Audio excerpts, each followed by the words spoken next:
솔루션 세 번째는 논리, 통합, 비판적 사고력입니다. 인사혁신처가 25년도 예시 문제를 발표하면서 논리적이고 비판적인 사고력을 기른다면 좋은 결과를 얻을 수 있을 것이다 라고 말했죠. 실제 기업체에서 일하고 있는 친구 얘기를 들어보겠습니다. 문제에 대한 논리적 접근법과 사고력이 훈련되어 있어야 한다고 말하고 있죠.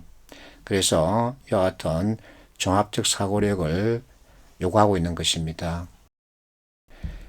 NCS는 사고력을 문제 해결 영역에서 다루고 있죠. NCS에서 다루고 있는 사고력의 범위는 전체 12개인데 국어 문제를 푸는 데 필요한 사고력은 크게 가설사고, 분석적 사고, 논리적 사고, 통합적 사고, 비판적 사고 이렇게 6가지를 들 수 있습니다. 여기서 가설사고는 제2편에서 다루기로 하고 분석적 사고, 논리적 사고, 통합적 사고, 비판적 사고를 중심으로 살펴볼 것입니다. 가설사고는 이점에서 미루 짐작하는 것을 말하죠. 자, 이것은 짐작하는 것이기 때문에 오류가 발생할 수 있습니다. 그래서 백지 상태에서 놓고 다시 확인하는 이와 같은 사고를 제로베이스 사고라 그러죠. 창의적 사고는 정보와 정보의 조합에 따른 새로운 가치를 발견하는 것을 말합니다. 자, 첫 번째 논리적 사고입니다. 논리적 사고는 여러 가지 현상들에 대한 인과관계를 고찰한 후 그 관계성을 조직하고 가설을 세우는 사고를 말한다. 가설은 앞에서 되겠죠. 무엇인가를 미루 짐작해 보다는 뜻입니다. 자, 예를 들어서 이와 같은 가정이 있다고 생각해 보는 겁니다. 자, 전년도에는 가뭄 현상으로 원두 생산량이 감소해서 원두 가격이 10% 이상 상승했다. 그러나 올해는 커비농사에 딱 맞는 적정 비가 내린다는 예보가 있었다. 이 기상정보는 확실하다. 그래서 만약에 스타벅스에 1억을 투자했더니 1천만 원 투자 수익을 냈다. 그러면 이것을 이와 같은 경우에 따라서 설명할 수 있어야 되죠. 자, 전년도에 가뭄이 이렇습니다. 그러나 올해는 딱 맞는 비가 내린답니다.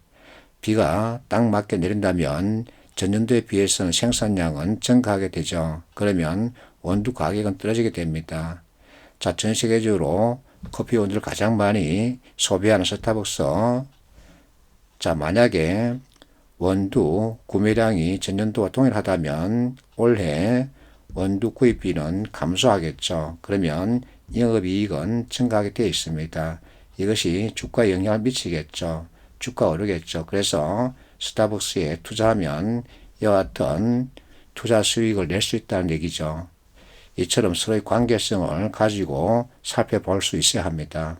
그래서 논리는 A와 B 두 개의 관계 엿보다 이렇게 개념을 잡아주면 되겠습니다. 논리적 사고는 논리 구조화를 요구합니다.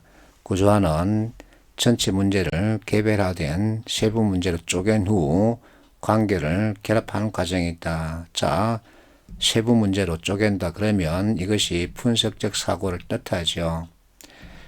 문제가 미치는 영향 등을 파악해서 어떤 순서로 무슨 일을 할지 서로의 관계를 모색하는 과정을 구조화라 그럽니다. 자, 논리 요소는 시간 순서, 원인 결과, 이론 사례입니다. 이것은 여러분들이 암기를 하는 게 좋습니다.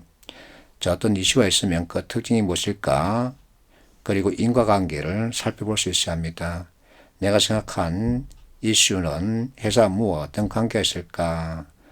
무엇이 어떻게 될까? 이렇게 생각해 본다는 얘기죠. 그러면 이제 구조화에 들어가죠.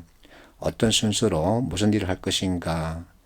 그래서 이 구조에 따라서 전체를 일을 수행할 계획을 세우게 되는 거죠. 그러면 전체 일을 마치고 나서 이제 평가를 하게 되죠. 논리사고는 이처럼 구조화를 요구한다는 거죠.